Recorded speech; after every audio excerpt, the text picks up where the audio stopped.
Recently, I got to go hands-on with Dragon Quest The Adventures of Dai thanks to the team over at Square Enix, and this one, it's an action RPG based upon the anime of the same name. Now, I was excited for this one immediately, but now having got hands-on, I can confidently say that is even more so the case.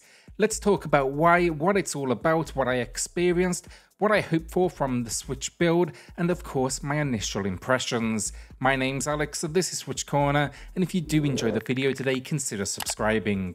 Regarding the footage, then I do want to be transparent. My time with the game, it was with the PlayStation 5 build of the experience, and I did not capture this footage myself. This was sent to me directly by the team. I did inquire about performance on the Switch, but I was told the marketing team had not yet seen it. So we'll start with the story, and this, as I said, it follows the story of the anime from the beginning through the Sovereign Rock Castle arc.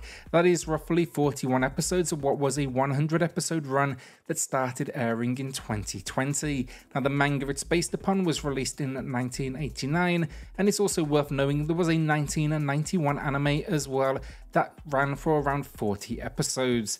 The story though here, like, it's set in a world once saved by a hero, but evil forces, they continue to torment it, and Dai, a boy living on an isolated island, he dreams of becoming a hero. Now when the Dark Lord Hadler is revived, Dai embarks on a journey to defeat him. Along the way, he makes new friends, learns about his destiny, and faces a new crisis that sets him on a path to becoming a true hero. Now, I've not seen the anime myself, but the game appears to have a good grasp of the narrative, and it's not only using in-game engine cutscenes, but also actually clips from the anime directly, which I really do like, and I think fans will appreciate that. During my time with the game, I got to take on a few story-based missions, a couple of boss encounters, including one that was intended for a portion of the game way beyond my skill, it appears, that absolutely destroyed me. And I also checked out an additional mode known as the Temple of Recollection. Now my squad setup then, it consisted of 3 characters. That's Dai, our lead, Pop, an apprentice mage, and Mam, who has a magic bullet gun and provided some support, mainly in the form of healing up the team. Now here then, you can freely jump between these characters, and while the controls for each were easy to pick up, they do of course have different styles and functions to master, so I really enjoyed this feature. So I started things here with story mode, and here what surprised me was there was no exploration. It was battle after battle, and these were then connected by a world map and cutscenes further developing that narrative. The combat is great fun, however. It appears to be a balance of attacking, dodging, and mastering a parry mechanic that I actually did start to get decent at, but I clearly wasn't at the opening of the game either. This was some way in, and the enemies, they are, putting up an argument for their own survival. It's almost as well wave-based at times, but enemies, they vary in size, determining how many you will see on screen. Each demanded, however, something different from my squad. I found I leveraged my team quite a bit as well, because as cool as Dai is, he does need to be up close and personal, and my confidence wasn't quite there with the attack patterns I was often witnessing, so standing back and attacking from a distance definitely felt a little bit more comfortable. Mam is also particularly unique then as well, because you'll use the magic bullet, but you need to reload it yourself, and so many games hold your hand in these moments. Here, I do appreciate the responsibility it puts on the player in this sense, though it even honestly admittedly did screw me over a couple of times. What I liked though was I couldn't blame the game for my mistake, and that's what's always going to be important.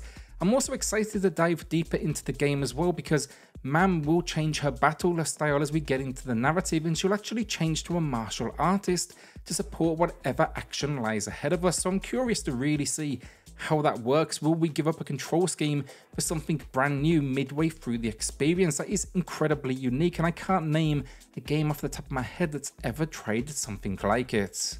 Characters also have a unique skill, and this can be seen as a special move, but they are character related, so Dai and Pop deliver an offensive maneuver, while Mam delivers a team heal action. Finally, we also get a coup de grace move, and same idea here, but even more powerful. Dai unleashes a sword attack, Pop is a fire attack, and Mam shoots enemies.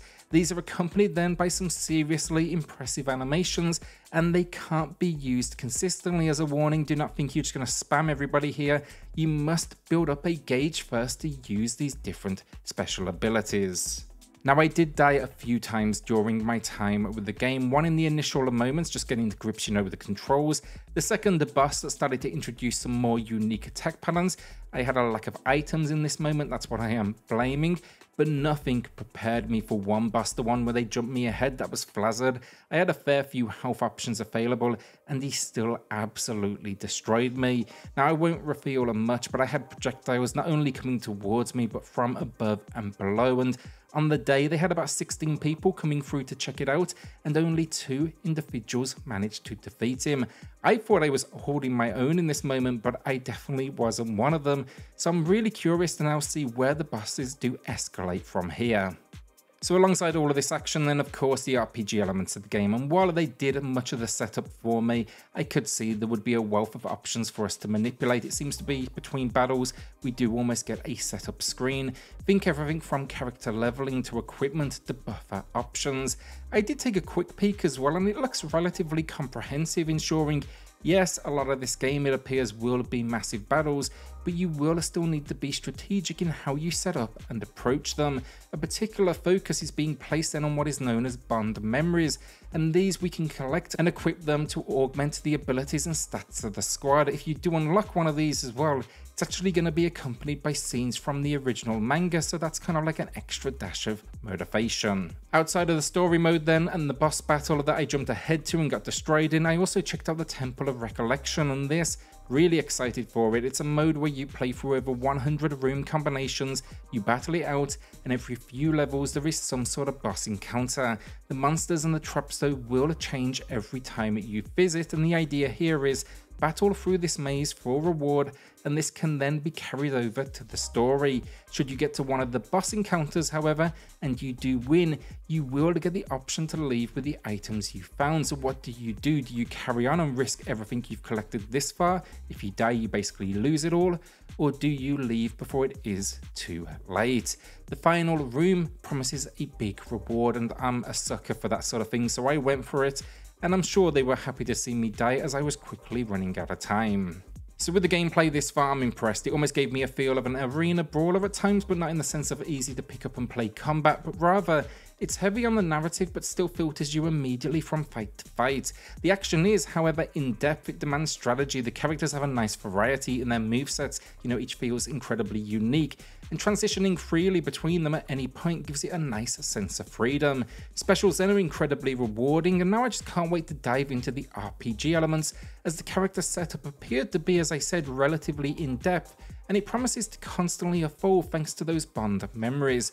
Out of everything though, I think it's the Temple of Recollection that will have me hooked to this game. It's a mode that promises to constantly evolve the danger ahead of me for different and more, I guess, valuable reward, and because I can carry these items over to the story, I just absolutely love that. Visually then, you can see it's something special, with incredible character design, the promise of tons of enemies, and the arenas, they are smaller, but the time I had with the game demonstrated there's going to be quite a bit of variety ahead of us. Additionally, the different styles of cutscenes, they really worked for me, from in-engine to scenes lifted from the anime, and I think it is a really respectable job. The question, however, is how will this perform on the Switch, and I'm hopeful they can get the job done here, purely because it is Square Enix and they have demonstrated their ability. Just look at Nier and Final Fantasy as prime examples of their capabilities with the hardware. Surely, however, they will need to make some compromises, because some of these animations just get incredibly flashy, and yeah, the resolution of course is gonna take a hit.